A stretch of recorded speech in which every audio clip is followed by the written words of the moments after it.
Ahí está, en la pantalla estamos saliendo los dos, por si acaso. Ah, ok. Buenos días. Gracias por estar con nosotros en este su programa Causa y Efecto CR. Hoy miércoles 7 de abril del año 2021, siendo las 11:04, vamos a dar inicio, como siempre, el programa Causa y Efecto CR y le damos el seguimiento al proyecto de ley número 2, Ley Marco de Empleo Público, expediente 21.336, para que ustedes puedan tener una visión más amplia. Vamos a hacer una lectura de dos importantes artículos que van a enriquecer el conocimiento de este proyecto tal como está definido en la Asamblea Legislativa, porque siempre tenemos que comprender que nosotros que manejamos este tipo de programas no necesariamente tenemos todos los conocimientos habidos y por haber para hacer enfoques reales sobre temas que son muy específicos y que, ¿qué mejor? Para poder alimentar su conocimiento a la misma vez compartir con ustedes las ideas de otros expertos. Por lo tanto, vamos a iniciar el programa con la lectura de este artículo. ¿Le parece si vamos a un pequeño corte o seguimos directo con la lectura? Ya, entonces vamos a ir.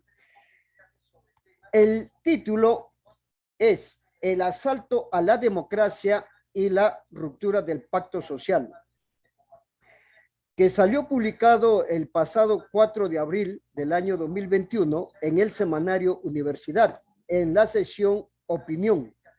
Por lo tanto, quiero iniciar primero con un pensamiento de Gramsci.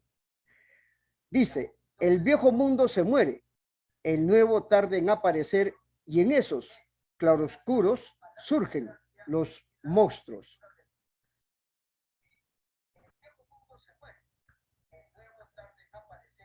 El, Más allá de las implicaciones graves que significa el proyecto de ley marco de empleo público, en menoscabo de los derechos individuales y colectivos de las personas trabajadoras y la modificación autoritaria del sistema de relaciones laborales de la administración pública, que es un tema que desarrollé en varios artículos publicados, pero cuyo análisis no se puede limitar exclusivamente a dicho vector. En este otro artículo se enfoca el impacto que este proyecto produce en nuestra Constitución y el sistema democrático. Desde esta perspectiva, a manera de preámbulo, tenemos que empezar señalando que la Constitución política es la norma suprema que configura el sistema político costarricense. La Constitución, en términos muy esquemáticos, tiene dos partes, la dogmática y la orgánica.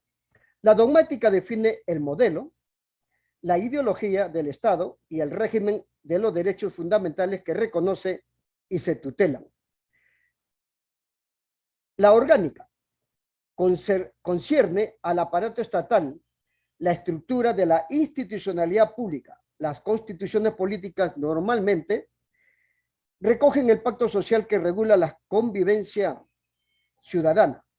Este pacto es resultado de la correlación de las fuerzas sociales que se tensionan dialécticamente en un momento histórico determinado que disciplina el reparto del poder, el poder económico, el poder social y el poder político. 1. El derrumbe de la arquitectura del Estado de Derecho y democrático. Nuestra Constitución política promulgada en el año 1949 configuró un Estado democrático cuyo artículo 1 de la Constitución política lo establece. Y el Estado se radicó en un esquema de pesos y contrapesos basado en la división de poderes, en su artículo 9 de la Constitución política, y una estructura funcional y administrativa descentralizada. El arquetipo constitucional contempló diferentes niveles o grados de autonomía. En este abanico tenemos instituciones con autonomía administrativa, que reza en su artículo 188 de la Constitución política. Autonomía de gobierno y de administración como la Caja Costarricense del Seguro Social, artículo 73 de la Constitución política.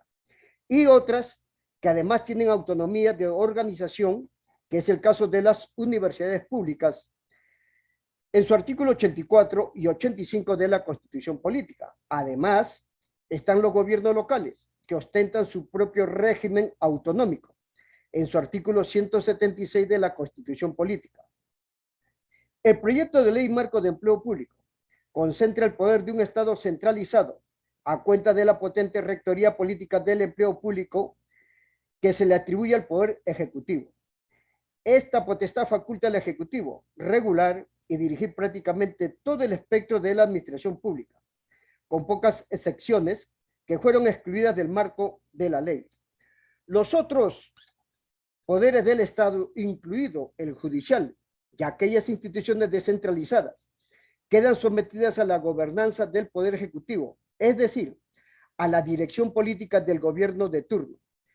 Esta rectoría política es absolutamente incompatible, por un lado, con el principio de división de poderes, pilar del Estado de Derecho, y por otro lado, con la autonomía que el constituyente reconoció a la Caja Costarricense del Seguro Social, universidades públicas y gobiernos locales. De esta manera, el proyecto desconstitucionaliza el principio de separación e independencia de poderes y el régimen autonómico de estas instituciones, trayéndose al suelo de una violenta sacudida de alta magnitud el edificio político de nuestro Estado, que causara daños de fuerte intensidad en el tejido social y territorial del país. Pero, además, con esta desconstitucionalización de la arquitectura política, el Poder Ejecutivo se garantiza el gobierno y gestión de los servicios que se cometieron a las instituciones públicas y municipales. 2. El hundimiento de la arquitectura social del Estado democrático. En consonancia con esta arquitectura política orgánica, nuestra Constitución diseñó un modelo prestacional de los servicios públicos, con el objetivo de satisfacer las necesidades básicas de la población, que son salud, seguridad social, educación, seguridad ciudadana, agua, energía, electricidad, comunicaciones, vivienda, administración de justicia, entre otros muchos. El constituyente encargó a las instituciones descentralizadas una misión técnica especializada con la finalidad de brindar a la ciudadanía la prestación más eficiente de los servicios públicos. El proyecto de ley se vuelve contra este esquema prestacional, porque el Poder Ejecutivo, titular absoluto de la Rectoría, puede imponer a las instituciones vinculadas por esa ley las políticas de empleo, de contratación de personal, la promoción de los concursos internos y externos, la creación y eliminación de plazas y la evaluación del desempeño.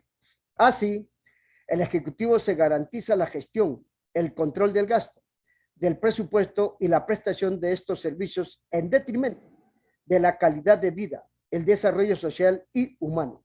Además, el proyecto promueve ex lege, por una parte, la reorganización y reestructuración de los servicios públicos y por otra parte, impulsa la externalización de aquellas actividades que el órgano rector estime a su arbitrio político, que son prescindibles. Entonces, el proyecto fomenta abiertamente el desmantelamiento y la franca privatización de los servicios públicos que constituyen la infraestructura del Estado social y democrático. 3. Consideraciones finales. Con fundamento en lo expuesto, se puede sostener las siguientes consideraciones. 1.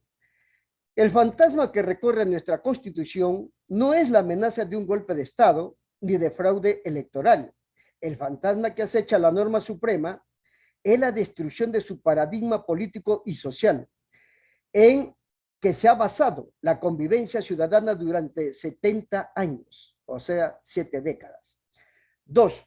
A merced de la rectoría, las instituciones que tienen a su cargo la prestación de servicios públicos quedan gobernadas por el nuevo Leviatán, un monstruo político que atisba sospechosos elementos de un fascismo postmoderno, al que se le concede patente de corso para regular, dirigir y disciplinar la gestión de los servicios públicos, su reestructuración y hasta su privatización.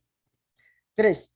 El proyecto interviene en la gestión política y administrativa de los gobiernos locales, desplomando la autonomía del régimen municipal, que es expresión de la democracia territorial.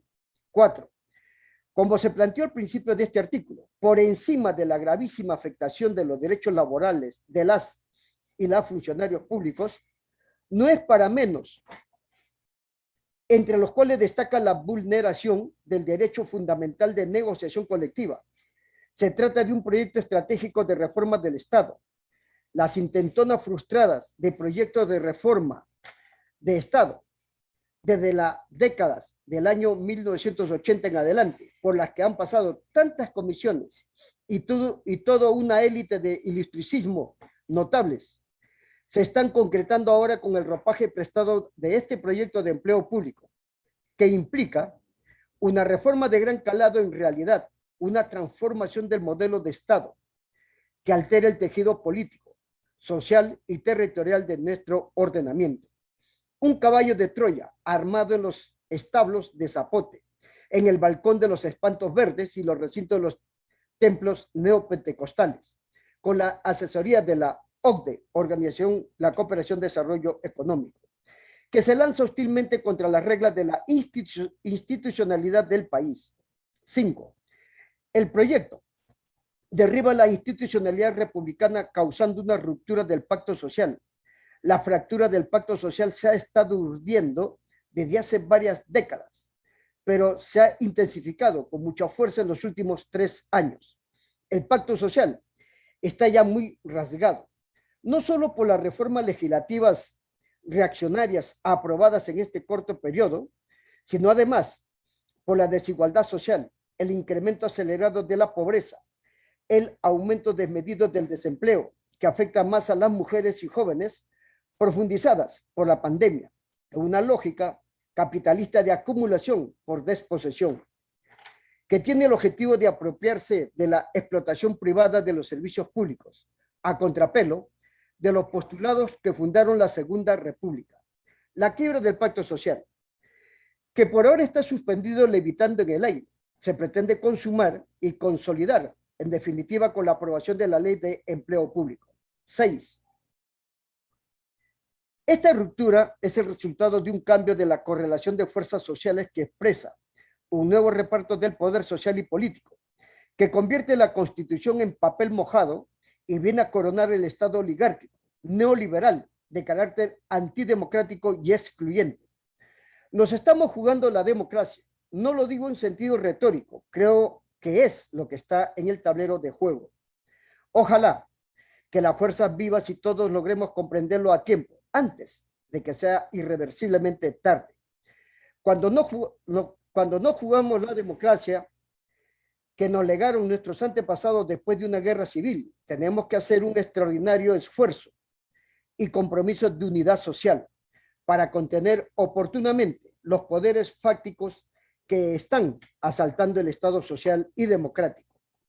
Estimables, como ustedes pudieron haber tenido la oportunidad de escuchar la lectura de este artículo de Manuel Hernández del 4 de abril del año 2021, que salió publicado en Opinión del Semanario Universidad, es que hay muchos puntos esenciales en los cuales nos hace ver que estamos en peligro ante la aprobación de un proyecto que de todas maneras se nota y se sabe que es inconstitucional. Pero como el Poder Judicial está sometido también al Poder Legislativo y Ejecutivo, entonces ellos pueden dar por bueno algo que no es bueno. Dicho esto, vamos a dar una pequeña pausa y regresamos para darle a conocer el otro artículo que también es de suma importancia, que va a conducirnos a comprender mejor todos los aspectos fundamentales de lo que significa este proyecto de ley que está en estos momentos en la Asamblea Legislativa. Adelante, por favor.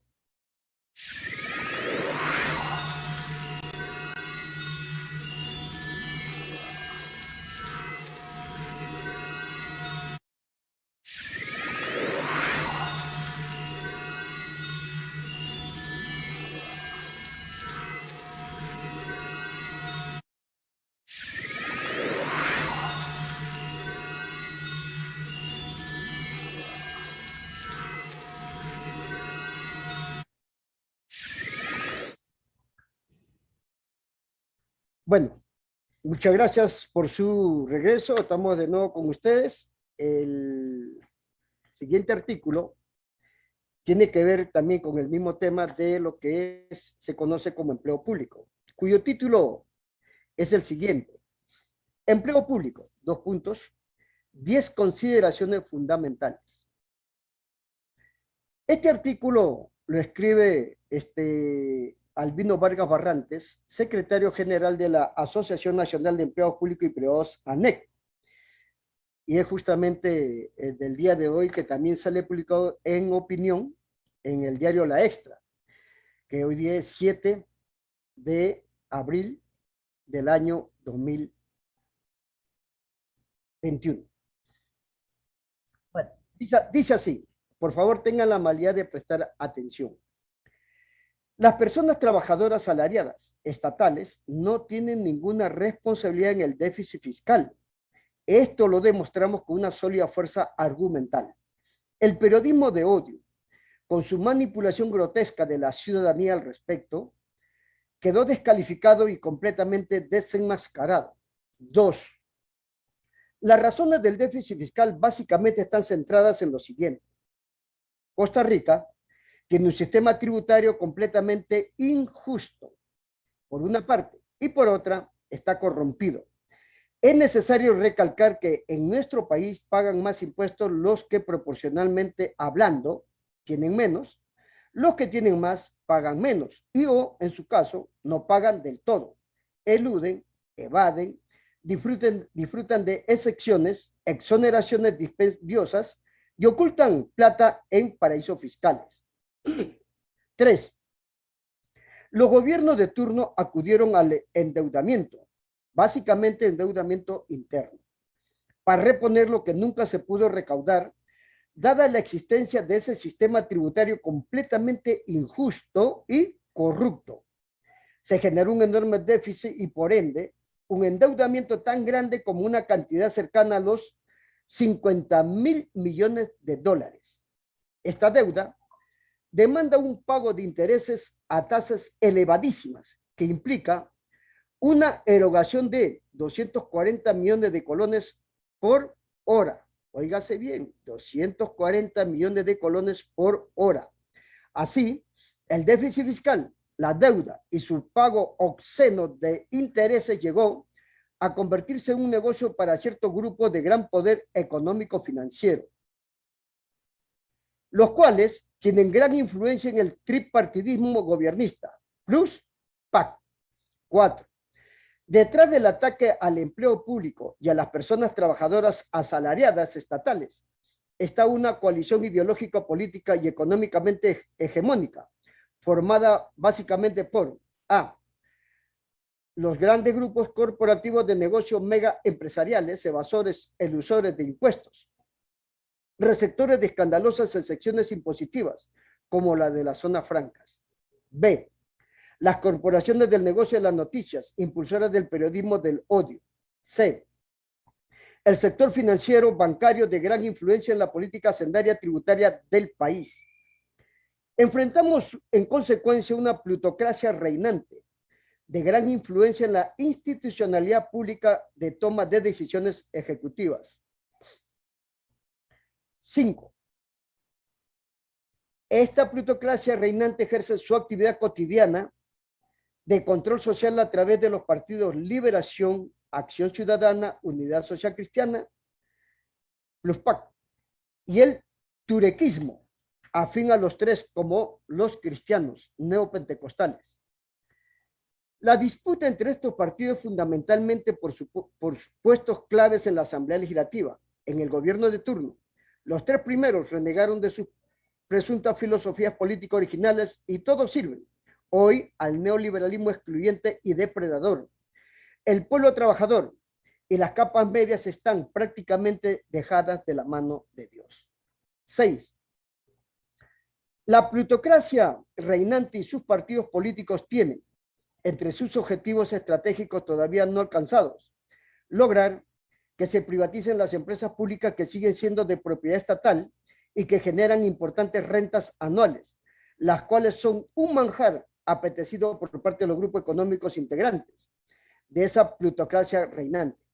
Son varios miles de millones de dólares al año que, según la lógica política dominante en estos momentos, no deberían ser de propiedad pública, sino para hacer crecer el capital privado, el de esos grupos, por supuesto. 7. Según la plutocracia reinante y sus partidos políticos, el Plus PAC, básicamente, tales empresas públicas deben dejar de ser propiedad estatal y pasarse al capital privado, lo que se llama venta de activos. Por tanto, es mejor dejar que el déficit fiscal nunca se arregle por el lado de la justicia social. Es mejor dejar que la deuda y su obsceno pago de intereses sigan estrangulando el presupuesto del gobierno, para que esto llegue a un punto tal de desesperante asfixia de la economía, que se logre la justificación moral, entre comillas, ante la sociedad, de que se debe proceder con la venta de activos. 8. Por otra parte, hacer avanzar la tesis de la plutocracia reinante en cuanto a la venta de activos implica el ataque sistemático al sector público, desprestigiándolo al máximo. Es en este marco en que debe verse la tramitación legislativa del actual proyecto de ley Marco de Empleo Público, la cual es parte esencial de la triada de legislación contra el sector público impulsada por el Plus PAC. Ya se tramitaron exitosamente, entre comillas, las dos primeras, el combo fiscal, ley 9635, y la ley antihuelgas, ley 9808. Esta última, aprobada con la venia legitimadora de varias personas integrantes de la actual dirigencia sindical del país. 9. El proyecto de ley Marco de Empleo Público busca, además, la transformación estructural conceptual de las ideas fundamentales incluidas en la Constitución Política, todavía vigente en el país desde el 7 de noviembre del año 1949. Las diputaciones del tripartidismo gobernante, Plus PAC, y su turequismo funcional están extralimitándose en sus potestades legislativas, pues están en la práctica variando peligrosamente esa carta magna, transformándola de facto. Las consecuencias de estos violentos aventureros actos legislativos están por verse. Al respecto, recomendamos la lectura del artículo escrito por el ciudadano Manuel Hernández, El asalto a la democracia y la ruptura del pacto social. 10. ¿Qué hacer? En la corriente sindical que ocupa nuestra militancia cotidiana, al menos en el tema del proyecto de ley Marco de Empleo Público, las alternativas disponibles pasan por diversos escenarios jurídicos políticos que ya tenemos en elaboración. Sin embargo, la más importante y la más estratégica frente a la plutocracia reinante, sin duda alguna, es la respuesta popular estructuralmente organizada. Tratamos de dar nuestro aporte multifacético en tal sentido. Este artículo, como le decía al inicio de su lectura, cuyo título es Empleo Público, 10 consideraciones fundamentales, sale publicado el día de hoy, miércoles 7 de abril del año 2021, en el diario La Extra. Es de Albino Vargas Barrantes, secretario general de la Asociación Nacional de Empleados Públicos y Privados.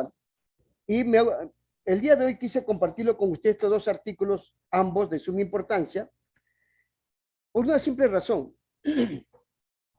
El enfoque que nos hace Manuel Hernández en la primera lectura del artículo El asalto a la democracia y la ruptura del pacto social es un enfoque muy real, bien estructurado, porque nos menciona los artículos que tienen que ver, los artículos de la Constitución que tienen que ver con las autonomías, tanto de lo que es las universidades, la Caja Costarricense del Seguro Social, las municipalidades y otros entes, como también los bancos tienen autonomía.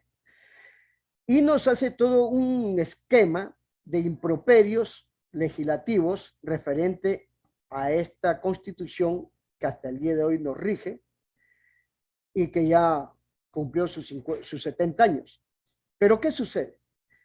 Si siendo la Constitución Política del Estado costarricense la Carta Magna, que ha sido reformada en diferentes momentos a través de los años, ¿por qué hoy por hoy, por medio de un proyecto de ley, se la han rebuscado para justamente violentar todos esos artículos constitucionales que tienen que ver con la autonomía, que justamente los constituyentes, allá en el año 1949, iniciaron todo un proceso de debates para que estas autonomías sean una realidad.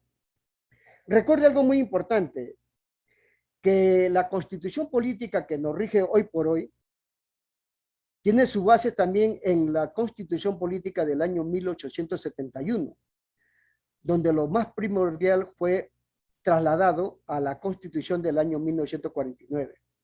Estamos hablando del artículo 121, inciso 14, que tiene que ver con lo que es los bienes del Estado. Y ahí justamente se habla del tren, se habla de los muelles, se habla del sector, ¿cómo se llama? Radioeléctrico, que estamos hablando de telecomunicaciones, que ahora está súper avanzado todo con los proyectos de ley, o con las leyes ya aprobadas, y que son lo que llamaba el último presidente que ha tenido Costa Rica desde mi punto de vista. Ustedes pueden o no pueden estar de acuerdo con mi persona, pero siempre es respetable, como les he dicho. Desde mi punto de vista, el último presidente que ha tenido Costa Rica es Rodrigo Carazo Odio, quien decía no a la venta de activos, no a la venta de las joyas de la abuela. Su lucha constante que él hizo sobre esos puntos. Por eso mismo, como para que no vuelvan ustedes, estimables televidentes y que son electores para la próxima campaña electoral, han ido defenestándolo, lo han ido descalificando. ¿Para qué? Para que nunca ustedes tengan la oportunidad de volver a elegir otro presidente con esa mentalidad de ser progresista, de rescatar el Estado social de derecho y de ser un gobierno netamente nacional, que sirva a todos sus electores que han tenido la confianza de votar por ellos, de elegirlo, y no como el caso dado de este presidente que es un administrador público nada más que tenemos hoy por hoy, que prácticamente ha sido el pelele de Garnier Krause, que ya se fue del gobierno. Es una lástima que ha sucedido todo esto, puesto que hizo una estafa política al país. Es una gran lástima lo que ha sucedido con el país, lo que está sucediendo y lo que ha de suceder. Por eso es muy importante que ustedes tengan conciencia, tengan un espíritu crítico y mañana más tarde nunca se vayan a lamentar con lo que está sucediendo en el país. Ya tenemos ejemplos en toda Latinoamérica. Macri robó, hizo todo lo que pudo en Argentina, Mauricio Macri. Prácticamente un presidente ladrón y sinvergüenza. Piñera sigue robando y haciendo lo que quiere en Chile. Un multimillonario, ambos millonarios, Macri y Piñera. Sebastián Piñera de Chile. ¿Recuerdan ustedes a Yanine Áñez del golpe de Estado en Bolivia? También ella y su familia se hicieron de plata en esos 11 meses de gobierno. En Colombia, el último gobernante genocida, paramilitar y narcotraficante Álvaro Uribe Vélez, que es el que manda ahí en Colombia y que su títere es Iván Duque, están haciendo lo mismo con los colombianos, robándoles hasta decir basta. Lo que la prensa mundial no habla, no dice, es que en Colombia existen 7 millones de gente que está transitando por su territorio en busca de un hogar. Eso es lo que no se habla.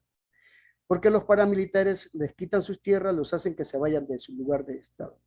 Eso es lo que no queremos vivir en Costa Rica. Por eso tenemos que tener consideración con nuestras autoridades en el sentido de llamarle la atención para que ellos no hagan lo indebido, porque nos van a orillar a vivir esas circunstancias que se están viviendo en esos países. Le quise sacar estos pequeños ejemplos para que ustedes tengan una idea. Se le echa mucho la culpa al comunismo, al socialismo, pero no quieren ustedes ver que la derecha es la que ha destruido todos estos países en América Latina. ¿Por qué? Los presidentes de la derecha, desgraciadamente, son serviles del gobierno norteamericano. No importa quién gobierne el Estado de Norteamérica. No importa. Ese es el que manda y es el que tienen que obedecerle sus serviles en toda Latinoamérica y en mucha parte del mundo. Así que, dicho esto, permítame agradecerles por la sintonía y cualquier sugerencia, observación o crítica, háganlo con toda la libertad que ustedes consideren conveniente, que a mí no me va a ofender. Si usted tiene razón, tenga por seguro que yo le voy a dar la razón, porque usted se la va a merecer. Pero si no, no pierda su tiempo, porque estamos para enriquecernos, no para empobrecernos mentalmente. Dicho esto, recordarles que el próximo miércoles, si usted nos permite, tendremos la oportunidad de volver a estar con ustedes con otro tema más de que tiene que ver con esta situación que estamos viviendo. Y siempre visiten las páginas de Causa y Efecto CR, tanto en su blog como en lo que estamos transmitiendo, puesto que ahí le van a llegar videos que son de suma importancia. Uno de ellos que vamos a compartir con ustedes se llama El Matarife, en su versión documental. Dura como 1 hora con 21 minutos, pero me gustaría que ustedes lo vean, que cuando yo digo que alguien es lo que es, porque estoy bien informado, si no, no me atrevería bajo ningún punto de vista a injuriar ni ofender a nadie. Dicho esto, que la pasen muy bien, que sean felices y siempre el diálogo es lo más esencial, tal como es la cultura del costarricense.